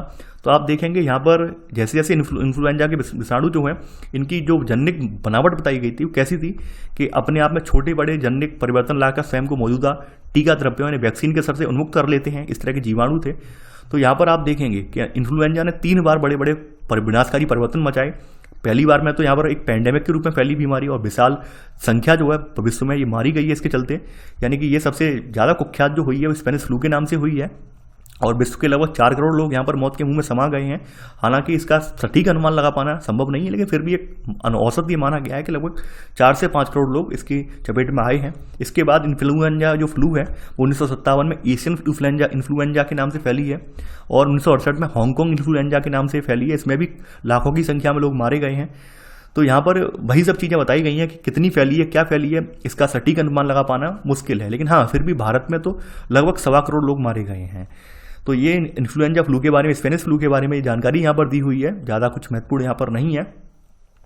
तो यहाँ पर अब बाद में जो बात बताई गई है उस बात पर हम आते हैं अपनी जनसंख्या के बारे में। जनसंख्या में कितनी बढ़ोतरी हुई है, कितना हमारे यहाँ कमी आई है, उसके बारे में बात करते हैं। यहाँ पर आप देखेंगे जैसे आपने स्टार्टिंग में माल्थस वाला सिद्धांत देखा था, तो माल्थस के सिद्धांत में कहा गया था कि कुछ चीज़ें प्राकृतिक रूप से ऐसी होती हैं जो रोधक का काम करती हैं, जैसे आपकी प्राकृतिक आपदाएं हुई, बाढ़ वगैरह हुई। तो यहाँ पर हमारे यहाँ अकाल भी एक जो है आपकी ये बढ़ती हुई मृत्यु दर के प्रमुख पुनरावर्तक स्रोत माने गए हैं। अकाल पड़ने से यहाँ पर आप ये देखेंगे कि जब अकाल कोई पड़ता है तो यहाँ पर एक विस्तृत क्षेत्र में वर्षा नहीं होती है। वर्षा न होने की वजह से जो उपज होती है, उपज में भी कमी आने लगती है और लोग कहीं ना कहीं गरीबी और कुपोषण के शिकार हो जाते हैं। हमारे जो भारत है, यानी कि हमारा जो औपनिवेशिक भारत है, औपनिवेशिक भारत में जो अकाल थे वो क्यों पड़े थे, उसका रीजन क्या था? पहली बात तो हमारे यहाँ जो जमीन थी, कृषि थी, वो पूरी तरह से किसके डिपेंड थी? वो पूरी तरह से वर्षा के लिए डिपेंड थी, वर्षा के ऊपर डिपेंड थी। दूसरी बात ये थी ब्रिटिश सरकार ने इतने ज़्यादा कर लगा रखे थे कि लोग खेती करना ही नहीं चाह रहे थे, तो बहुत कम संख्या में खेती कर रहे थे। तीसरी बात ये थी कि यहाँ पर ट्रांसपोर्टेशन वगैरह या फिर कोई भूमि सुधार वगैरह प्रोग्राम नहीं चलाए गए थे, तो इस वजह से अनाज का उत्पादन भी बहुत ही ज़्यादा कम हो रहा था। और कभी जब वो अकाल पड़े भी तो यहाँ पर हमारे यहाँ ये ट्रांसपोर्टेशन सिस्टम इतना दुरुस्त नहीं था, जिसकी वजह से क्या था, जो सेवाएं वगैरह थी वो लोगों तक मिल ही नहीं पाई। तो इस वजह से हमारे यहाँ लाखों की संख्या में लोग मरे हैं। तो यहाँ पर जैसे अमर्त्य सेन ने एक बहुत अच्छी लाइन कही है, अमर्त्य सेन की लाइन आप लिख भी लेना। अमर्त्य सेन का मानना ये है, यानी कि इन्हें अनेक विद्वानों ने दर्शाया है कि अकाल जो है ये अनाज के उत्पादन में गिरावट आने के कारण नहीं पड़े हैं। इन्होंने ये बात, अमर्त्य सेन एक समाजशास्त्री भी हैं, अर्थशास्त्री भी हैं, इन्होंने एक बात दोहराई है कि भाई ये अकाल का जो आप कह रहे हैं, एक्सक्यूज दे रहे हैं कि भाई अकाल इसलिए पड़े हैं कि उत्पादन में गिरावट आई है। तो इन्होंने कहा उत्पादन में गिरावट से अकाल नहीं पड़े हैं, बल्कि अकाल इस वजह से पड़े हैं कि हकदारी की पूर्ति का अभाव हुआ है। ठीक है, यानी भोजन खरीदने या और किसी तरह से प्राप्त करने की जो लोगों की अक्षमता है, इसके कारण अकाल पड़ते रहे हैं। यानी कहने का मतलब क्या है, आपकी जो सुविधाएं थी, सेवाएं थी, उनका लाभ लोगों तक मिल ही नहीं पाया। इस वजह से लोग ये भुखमरी के शिकार हुए, इस वजह से लोग ये मरे हैं। तो ये लाइन आप अकाल के संदर्भ में आप अमर्त्य सेन की लाइन ये नोट कर लेना, ध्यान रखना। तो यहाँ पर यही सब चीज़ें देखेंगे। लेकिन अब वर्तमान में आप देखेंगे हरित क्रांति के बाद कहीं ना कहीं सरकार ने तमाम उपाय अपनाए हैं, जिसकी वजह से हमारे यहाँ खाद्यान्न में अभी जो गिरावट से तेजी आई है, गिरावट नहीं आई है अब। और हमारे यहाँ सबसे अच्छी बात ये देखने को मिलेगी, आज़ादी के बाद अब तक हमारे यहाँ एक भी अकाल नहीं पड़ा है। हालांकि कहीं कहीं भुखमरी की स्थिति तो बनी है, लेकिन अकाल जैसी स्थिति नहीं बनी है, क्योंकि सरकार ने तमाम तरह के सुधार किए, निरोधक उपाय अपनाए, जिसकी वजह से अकाल के कारण जो मौतें हैं इनमें काफ़ी तेजी से कमी वगैरह भी आई है। लेकिन भुखमरी की समस्याएं हमारे यहाँ कहीं कहीं देखने को मिलती हैं, तो सरकार ने इसके लिए एक स्कीम भी चलाई है, यानी एक रोजगार गारंटी अधिनियम बना दिया है, खास करके ग्रामीण इलाकों के लिए।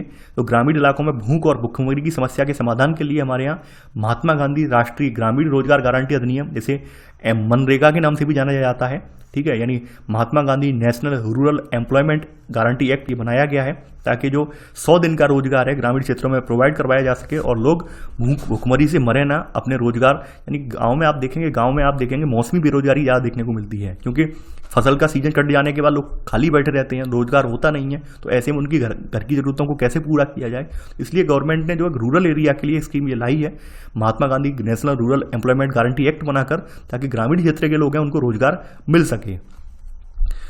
यहाँ पर हमें देखने को मिलता है आगे बढ़ने पर हमें कि यहाँ पर हालांकि मृत्यु दर की तरह जन्म दर में उतनी तेजी से गिरावट नहीं आई है, यानी कि हमारे यहाँ मृत्यु दर जो है, मृत्यु दर में तो हमने काफ़ी हद तक कंट्रोल कर लिया है स्वास्थ्य सेवाओं को बेहतर बनाकर, लेकिन हमारे यहाँ जन्म दर आज भी उच्च बनी हुई है।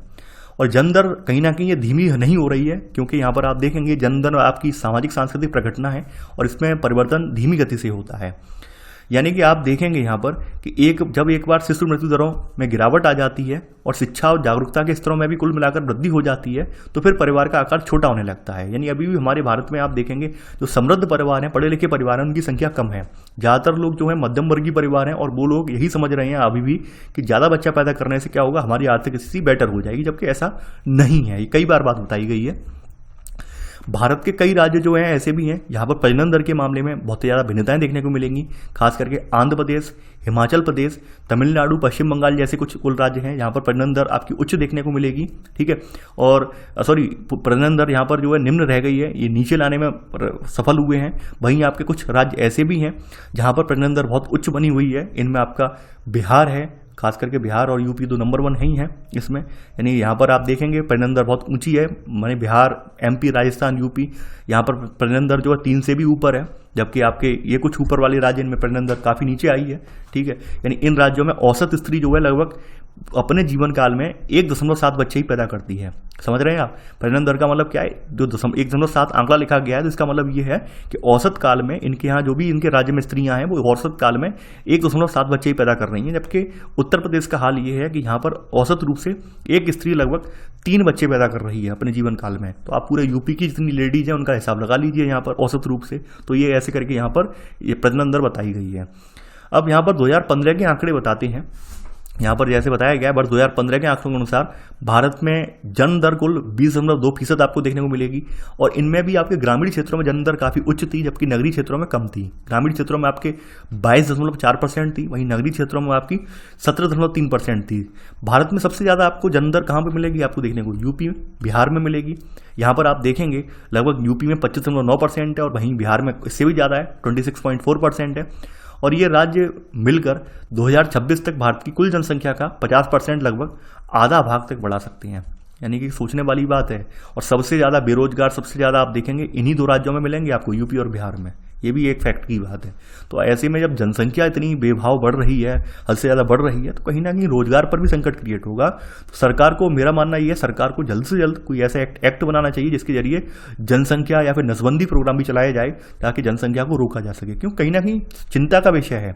हमारे पास संसाधन लिमिटेड है, संसाधन ज़्यादा नहीं है, और हम जनसंख्या बढ़ाते जा रहे हैं, तो फिर बाद में आप लोग वही डिमांड करेंगे, बेरोजगार है, नौकरी नहीं मिल रही है। तो कहीं ना कहीं बेरोजगार और नौकरी की समस्या से निपटने से पहले हमें इस समस्या से भी निपटना पड़ेगा। ये हकीकत बात है। शायद कुछ लोगों को बुरा भी लग जाए, लेकिन फैक्ट की बात यही है कि पहले की तुलना में आप देखेंगे जिस हद से जनसंख्या बढ़ रही है, आपके सामने रियल आंकड़े हैं, कोई ये मजाक नहीं है कि कोई न्यूज चैनल अपने फायदे के लिए चला रहा हो, नहीं, ये रियल आंकड़े, गवर्नमेंट के आंकड़े हैं। आप देख रहे होंगे कि अकेला उत्तर प्रदेश ही अनुमानतः 1/4 तक जनसंख्या यानी बढ़ा सकता है पूरे भारत की, इतना, यानी यूपी में पावर है। अभी आप देखेंगे लगभग 20 करोड़ से ज़्यादा जनसंख्या यूपी की पहुंच गई है। तो कहीं ना कहीं एक सोचने वाली बात है, इतनी ज़्यादा जनसंख्या वाला राज्य है। तो यहाँ पर भारत में राज्यवार जन्म दर बताई गई है, कितनी कितनी राज्यवार जन्म दर है। तो ये आपका भारत का मैप है। तो इसमें ग्रीन वाले इलाके जो है यहाँ पर बताया गया 25.7%, 25.7 से अधिक है, 7% जन्म दर यहाँ पर है। और ग्रीन वाले इलाकों में आपके राजस्थान आ जाता है, MP आ जाता है, यूपी, बिहार, इनमें जन्म दर काफ़ी उच्च है। इसके बाद आपका जो ब्राउन वाला है, डार्क ब्राउन में है, यहाँ 23.6 औसतन मानी गई है। तो ये ब्राउन वाले राज्य आप देख सकते हैं, सॉरी, ये राज्य आपके छत्तीसगढ़ है, झारखंड है, मेघालय, असम है। तो आप समझ सकते हैं यहाँ पर ऐसे करके बताया गया है इसका आंकड़ा। अब यहाँ पर वर्ष 2041 तक प्रक्षेपित जनसंख्या के क्षेत्रवार हिस्से, यानी प्रक्षेपित यानी एक स्थान से दूसरे स्थान पर भेजी गई जनसंख्या कितनी कितनी होगी, उसकी स्थिति बताई गई है। जैसे महाराष्ट्र और गुजरात में 13% देखने को मिलेगी प्रक्षेपित जनसंख्या, अन्य राज्यों में 10% देखने को मिलेगी, यूपी, बिहार और यानी यूपी और बिहार में 28% देखने को मिलेगी, सबसे ज़्यादा यहीं पर देखने को मिलेगी प्रक्षेपित। आंध्र प्रदेश, तेलंगाना, तमिलनाडु 16%, पश्चिम बंगाल, उड़ीसा और झारखंड में 13% देखने को मिलेगी। तो ये एक अनुमान है ये, ठीक है, ये अनुमानित आंकड़े हैं। इसी के साथ आपका जो है यहाँ पर पार्ट 1 कवर हो जाता है। पार्ट 1 में कुछ नहीं है, पार्ट 1 में हमने केवल जननांकी आंकड़े थे वो हमने यहाँ पर देख लिए हैं। हालांकि जननांकी आंकड़े जो है अभी आपकी नवीनतम जनगणना जो होने वाली है और कहीं कहीं स्टार्ट भी हो गई है, इसके बाद आने के बाद परिवर्तित हो जाएंगे। लगभग 2 साल बाद ये आंकड़े आपको चेंज करने पड़ेंगे, फिर आपको 2021 की जो सेंसस होगी उसके अकॉर्डिंग यहाँ पर तैयार करना पड़ेगा। तो ये ध्यान रखना है आपको। अभी तो आपने पढ़ लिया है क्योंकि अभी नई जनगणना नहीं हो पाई है कोरोना की वजह से। तो अब जब नई जनगणना आएगी तो आपको आंकड़े नए वाले तैयार करने होंगे। तो आई होप आपको पार्ट 1 पसंद आया होगा। वीडियो को लाइक शेयर करना ना भूलें। तो चलिए आज के लिए बस इतना ही। Thanks for watching. जय हिंद।